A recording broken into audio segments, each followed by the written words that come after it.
Hello friends, దేవాలయంలో హుండీలో భక్తులు వేసిన డబ్బుల్ని బొక్కరాయ సముద్రం శ్రీ శ్రీ ముసలమ్మ దేవస్థానంలో నలుగురు దొంగలు దోచుకుని వెళ్ళారు. అయితే దోచుకుని వెళ్ళిన తర్వాత కొన్ని రోజులకి వారి కుటుంబంలోని పిల్లలు అనారోగ్య పాలయ్యారు.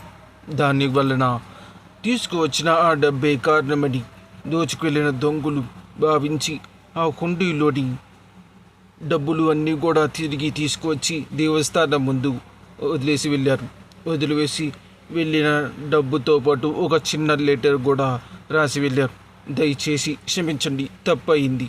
నా బిడ్డకి అనారోగ్య కారణాల వలన కొంత సొమ్ము వాడుకున్నాను, అందువల్ల నన్ను మన్నించమ్మా అని అమ్మవారిని ప్రార్థించి వెళ్ళారు. నిజంగా ఇది అంతా అమ్మవారి మధ్యమే. చూసారా?